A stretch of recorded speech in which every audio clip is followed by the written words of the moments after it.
181 জন আরোহী নিয়ে যে প্লেনটি মাটিতে নামছিল তার ল্যান্ডিং গিয়ারের সাথে এক পাখির ধাক্কা লেগেছিল বলে ধারণা করা হচ্ছে।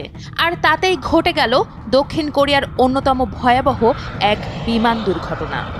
প্লেনটি অবতরণের সময় ছিটকে যেয়ে ধাক্কা লাগে এক দেওয়ালের সঙ্গে, আর মুহূর্তেই আগুন ধরে মারা যান দুজন বাদে সবাই। শুধু এই ঘটনায় না, ওই দিন মানে 29 ডিসেম্বর মোট 3টি বিমান দুর্ঘটনা ঘটেছে।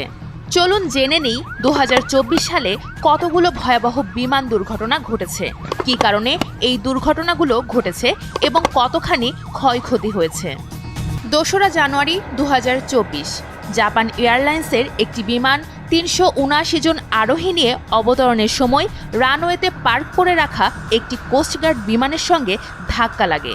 এতে দুটি বিমানেই আগুন ধরে যায়। সে সময় বিমানটিতে থাকা আরোহীরা নিরাপদে নেমে আসলেও পার্ক করে থাকা কোস্টগার্ড বিমানটির 5 জন ক্রু মারা যান। 9 আগস্ট 2024 নিয়ন্ত্রণ হারিয়ে আকাশে কয়েকবার ঘুরছিল ভিওপাস এয়ারলাইন্সের একটি বিমান। এরপর বিমানটি মাটিতে বিধ্বস্ত হওয়ার সঙ্গে সঙ্গে আগুন ধরে যায়।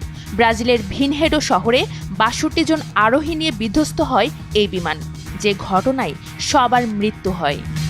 22 ডিসেম্বর 2024 10 জন যাত্রী নিয়ে চলা একটি বিমান নিয়ন্ত্রণ হারিয়ে ব্রাজিলের অন্যতম পর্যটন শহর গ্রামাদোতে 2টি বাড়ির সঙ্গে ধাক্কা খায়। একটি দোকানের ওপর হুড়মুড়িয়ে ভেঙে পড়ে বিমানটি। সঙ্গে সঙ্গে দাউ দাউ করে জ্বলে ওঠে বিমানটি, আর মৃত্যু হয় সব যাত্রীর। 25 ডিসেম্বর 2024 67 জন আরোহী নিয়ে আজারবাইজানের রাজধানী বাকু থেকে রাশিয়ার গ্রোজনি যাচ্ছিল একটি উড়োজাহাজ। মাঝপথে কুয়াশার কারণে একে ঘুরিয়ে দেওয়া হয়। এরপর কাজাখস্তানের আক্তাউ শহরের অদূরে বিধ্বস্ত হয় উড়োজাহাজটি। এই দুর্ঘটনায় মৃত্যু হয় 38 জনের। শুরুতে পাখির সঙ্গে ইঞ্জিনের সংঘর্ষের জন্য এই দুর্ঘটনা হয়েছে বলে মনে করা হচ্ছিল। পরে কর্তৃপক্ষ দাবি করে রাশিয়ার গুলিতেই বিধ্বস্ত হয়েছে উড়োজাহাজটি। যে ঘটনা দিয়ে শুরু করেছিলাম সেটাই 2024 সালের সবচেয়ে ভয়াবহ বিমান দুর্ঘটনা। দক্ষিণ কোরিয়ার মোয়ান আন্তর্জাতিক বিমানবন্দরে থাইল্যান্ডের ব্যাংকক থেকে আসা জেজু এয়ারলাইন্সের বিমান অবতরণ করার সময় এই দুর্ঘটনা ঘটে। এতে বিমানটিতে থাকা 181 জন আরোহীর 179 জনই নিহত হন। ভাগ্যক্রমে বেঁচে যান মাত্র 2 জন ক্রু।